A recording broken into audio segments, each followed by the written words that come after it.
Welcome to Rising Tide Startups, where today's most exciting solopreneurs share their startup stories. They also deliver tangible strategies that they would implement personally if starting their business over today. Each episode is a startup masterclass. Make sure you take notes. Take it away, Kevin. This is 𝗕𝗂𝗏𝗏 with another episode of Rising Tide Startups, and my guest today is Latha Karthigaa. Latha, thank you for joining us on Rising Tide. Hey, thanks for inviting me, Kevin. Thank you. It's a real pleasure. We've had some fun times off camera, had a couple of different chats, and I'm just really anxious to hear your backstory. Latha, tell a little bit about yourself to our Rising Tide audience. Sure. Kevin, I've always wanted to become an entrepreneur. Okay, even when I was like 15 or 16, I started making soft toys and I was selling, and it was always fun. And I even from that time, I started thinking, oh, how I can make money and all that. But I had to go ahead with my studies. So I moved to New Zealand in 2013 for studying PhD in software engineering. Then I finished it in 2017. Then I realized, no, entrepreneurship is me. So I have to start this journey again. So I was working on few ideas before, and finally I'm here working on digital marketing. You know, so many people ask me, like, why Latha digital marketing when you have studied software engineering? People don't see the connection. So by being a software engineer, I understood the algorithms behind the social media platforms like Google, Facebook, LinkedIn, and it was easier for me to start doing digital marketing for our clients. Yeah, that's how it started. I definitely tried so many business ideas. I failed miserably because I neither had a business background nor had marketing background. So I'm still learning. I'm still improving. Those are never failures. Those are just learning opportunities, so we can apply them to the next step in the journey. But so a little bit of family background. You're originally from India, kind of the southern part. Yes, I come from the southern part of India. Yes, like specifically Chennai. Chennai, close to Chennai. Yes. Okay. All right. And family? Family, I have my mom living in India. She can join me at any time in New Zealand, waiting for the borders to open soon. I was going to say. And I'm married last year to a wonderful husband. His name is Rohit. And yeah, we are living here together. Yes. All right. Well, congratulations. And so, I mean, you've already kind of touched on this kind of business journey, but tell us maybe one or two things that you tried that maybe didn't work. Or didn't work as well as you would have liked? Okay, so first thing I tried was, even when I was studying PhD, I was trying to help students write resumes, CVs. Yeah. And I was trying on that, but then I was realizing the students did not have, enough money to pay. And I was giving my time, but I was not getting, the enough money back. I could not be focusing on profits. So I could not take it like a sustainable business model. So there I stopped first. Then I was trying another thing about project management training, because when I was studying PhD, I was doing a little bit about agile software development and project management and all those things. So I was trying to build a business with respect to that. But then I realized I lacked experience. So I couldn't move forward. And above all these things, see, we have to live with it for our life, right? So somewhere or the other in the journey, I felt like I was not too passionate about it. So that's when I was trying few things with digital marketing and especially social media marketing. And I was realizing that's so much fun. And I started doing it for a client, and I was telling one of my friends that, oh, I can do social media marketing for you. And suddenly one of the food and beverage company in New Zealand, they asked me, Latha, can you help us do our marketing? And it started working, and I started hiring people for doing designs and social media marketing content. And things started getting so good. And I started loving it. Because you see the output then and there. Okay, you finish something, it goes online, people appreciate it, So it was amazing. And even the first client, she once called me and she said, Latha, we made 25% profit. Okay. So I was like, because I'm so much new to business. And she was like, you made 25% profit. I was like, 25%? Okay. And she was like, Latha, we made 25% profit. So then I started understanding things. I started understanding more about business.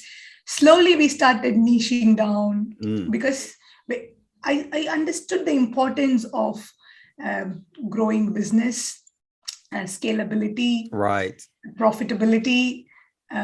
So I learned, I read a lot of books. So from everywhere, I start getting ideas. And I also have a business coach that helps me understand what I need to do, So how vital is that? that. I mean, you've obviously demonstrated that you are a lifelong learner. I mean, you've been in education for a number of years, but on top of that, even now, just by hiring a business coach, you're saying, I want to continue to improve. And I think that's really a hallmark of, that's one of the vital characteristics, I think, of successful entrepreneurs is always be learning, always be improving. Very true, Kevin. The reason is it's not a one-day journey, right? You need, so many entrepreneurs' success only after so many years. We know Jeff Bezos, he started working since 1998. Even before that, maybe his ideas are even older than that, right? So it's a long journey. It's not going to finish it here. So I started working on my personal management, how and tricks of goal setting, right, achieving them, rewarding myself. See, before doing exactly anything in the business, I started working on myself. Because that's when I can give it to my team. That's when I can grow the business. You see what I mean? Right, exactly. Exactly. I mean, the whole idea of working on yourself first, increasing productivity, time management, all the things that are going to benefit you, in leading your company. But I'm really interested. I mean, you kind of almost started this by accident a little bit. I don't want to use that term, but, you were doing something else. You thought, I kind of like this.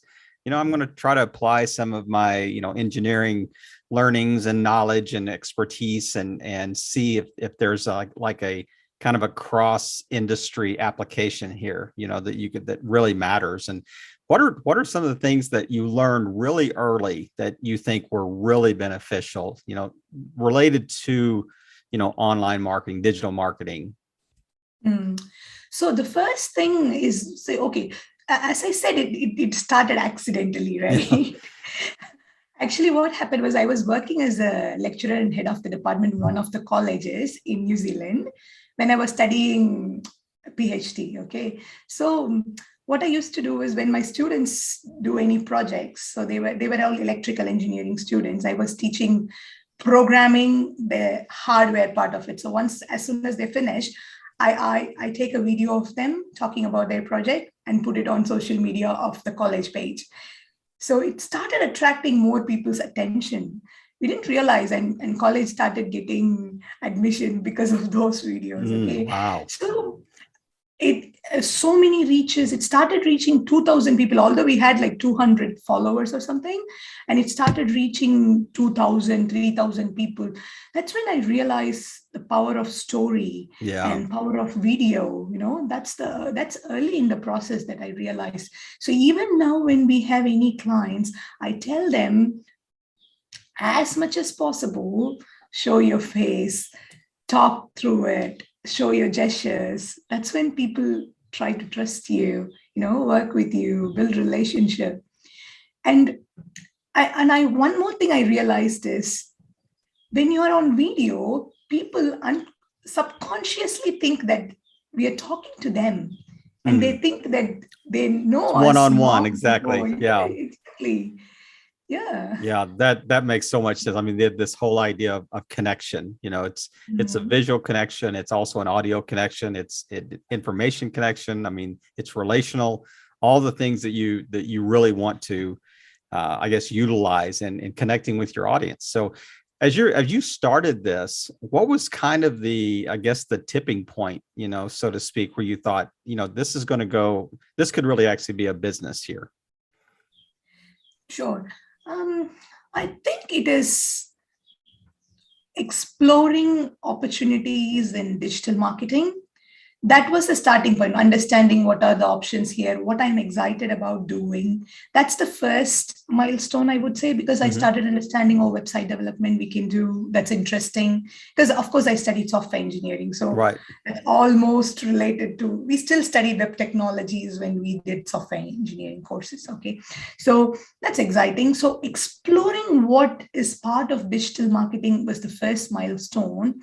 And the second thing is hiring the coach, because what happened was I did not know how to sell. I did not think about profitability. I was selling. I was not considering my time. I didn't know how to package the offer and give it to the clients, because it's not something, a product, right? It's not a pen or a paper that I can show and sell. They're all services. You have to convince them to buy. So packaging is like a compelling offer was something I was not good at. And the next thing is I was not into sales. Go on, I did engineering, nothing related to sales.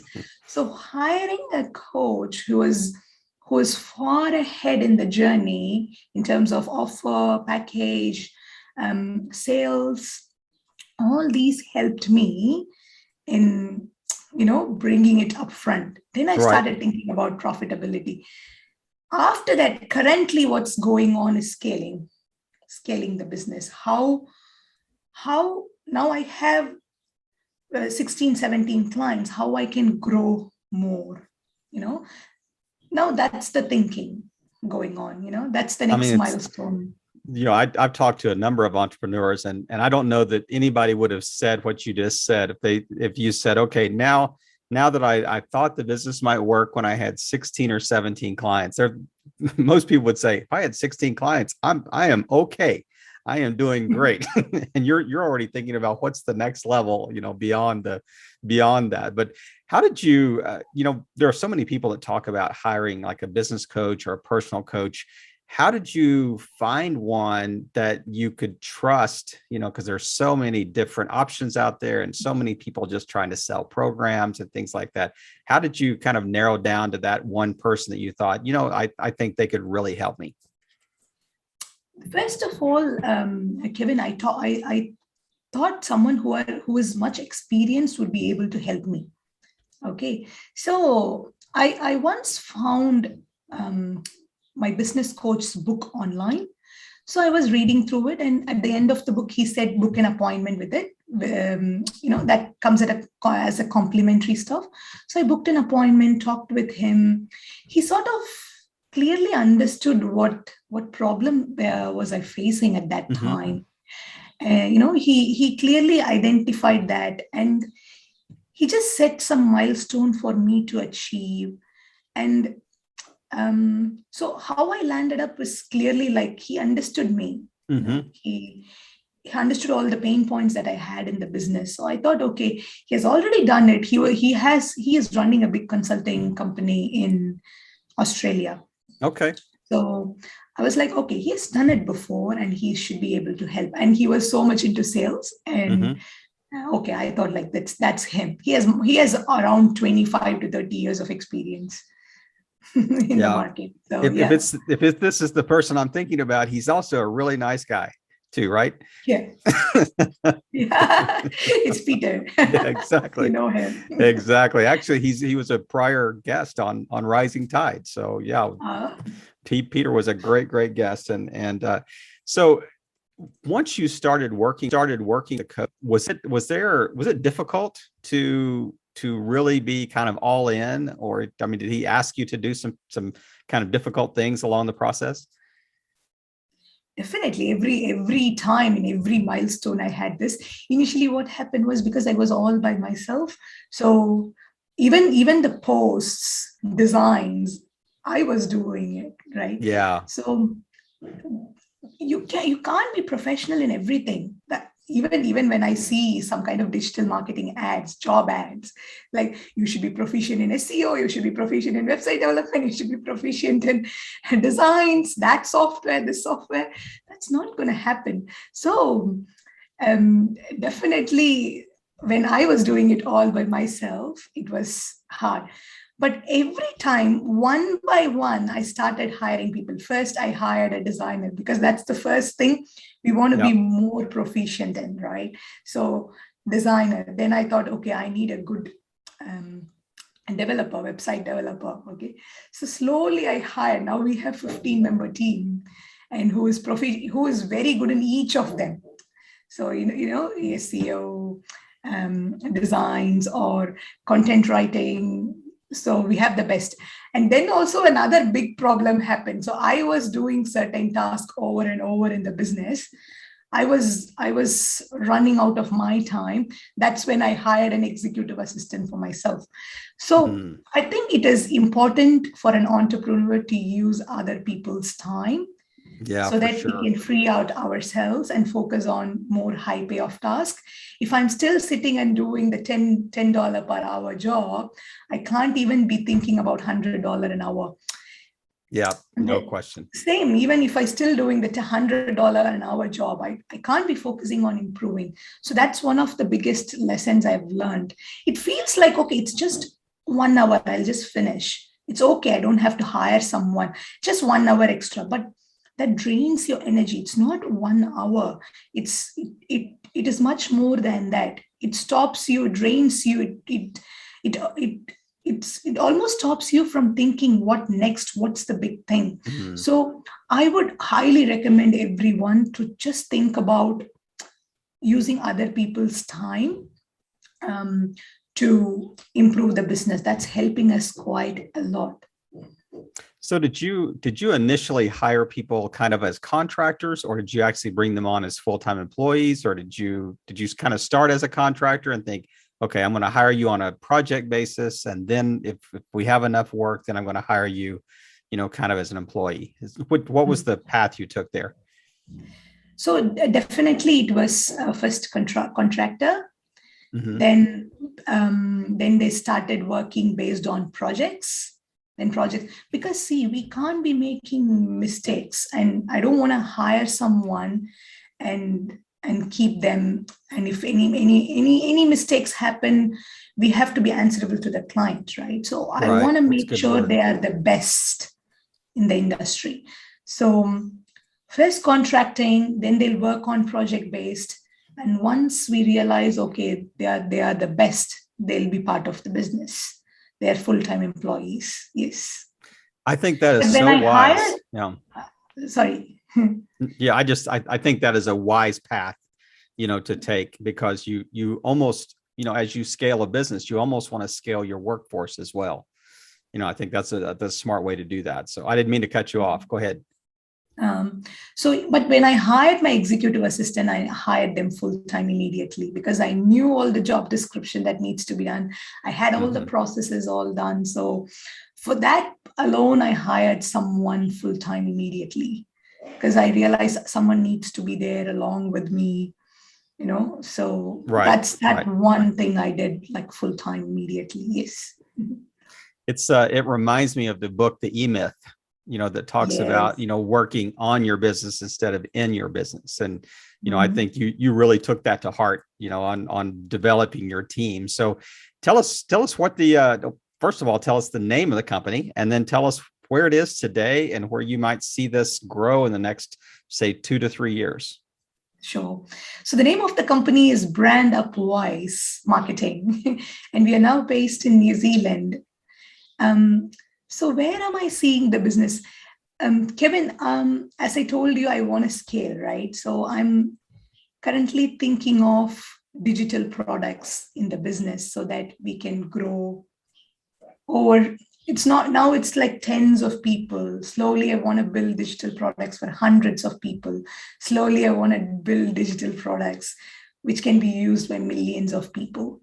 So that's the path I'm thinking. I would like to reduce the time I spend and slowly building towards passive income, less time, more money. And the digital product is one of the ways I always think about. Being a software engineer, that's the first thing that comes into my mind. No question. I mean, that's scalable too. That is a quick way to scalable. And one day when you're on your private jet, I would love to have a ride, with you. Okay. That's wow. That's one in my goals. Yeah. I will check. When you're going from up New Zealand to Australia to the United States to Canada to You're Europe. always welcome. Yes. When you're Absolutely. here, you're going around. Absolutely. We've talked about so many different things, and I really love the way you kind of, drilled down into just the business process. And I mean, of course you did, because you're a software engineer, you think in those terms, but yet you've applied that to so many different areas of your business. So is there anything that we haven't touched on that you would just kind of like to wrap us up with today, and then just tell people where the best place to find you online? So you can find me on LinkedIn. That's because almost all the time my LinkedIn page was open. So I also share content on LinkedIn about digital marketing, personal branding, and also business growth for coaches and consultants. We also run webinars every month about building the business and also building a sustainable high-ticket business. So that's a good place for you guys to meet me. So do you do any coaching as well? Have you started coaching yourself? What do you mean, Kevin? Well, no, are you coaching others that are trying to start their own businesses? Yes, we are doing that. See, one thing we realized, Kevin, when we started doing digital marketing, people sometimes think that, just doing a website, just doing social media posts would bring them business. But actually, it's not. It's much beyond that. They need to understand, it starts from the niche. We have to build things. There are so many elements to a business before even the digital marketing starts working. Mm-hmm. So at one point we realized it's not the digital marketing business. It's actually advising or coaching business.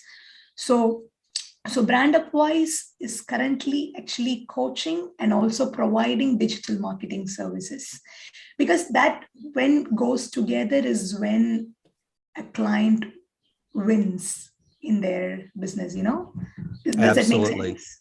Absolutely. And what a perfect way to wrap up today is, it's not just about the element of digital marketing. It's so much more. I mean, it's a comprehensive view of how to do business and how to do business well. Because I mean, if you do digital marketing well and the rest of your business is suffering, it's not going to matter. It's just not going to matter. It has to be a 360-degree comprehensive approach on how to run a business well. And I love the way that you've kind of talked about that today and kind of touched on certain pieces.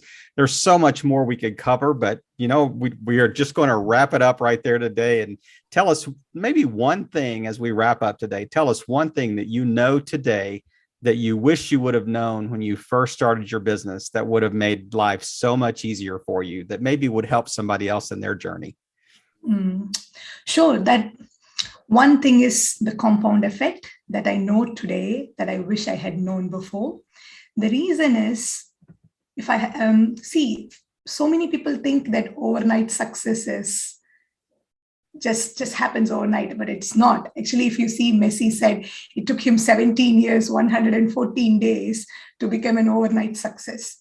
So the compounding effect, the small changes is actually making a big difference. So it's not about even the effect or the changes that you make in life. It's also about the money. Warren Buffett made all his wealth in the last 20 years, although he started investing 70 years before. So compounding is something that everyone should know. And even a small change today, a $20 saving today, or a small change in just reaching out to people today in business can have a massive difference in longer run. So that's something that I really love, and that I'm so happy that I at least know it today.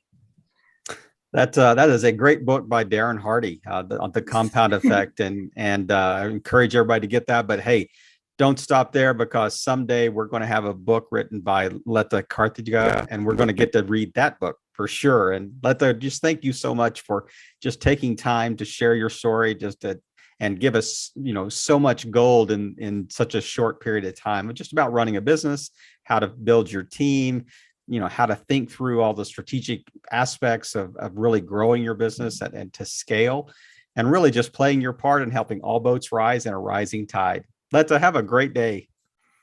You too, Kevin. Thank you, everyone. Bye. Another episode in the books. We hope you heard some great takeaways. Don't forget to subscribe and leave a 5-star review on iTunes and YouTube. As always, thanks for listening to Rising Tide.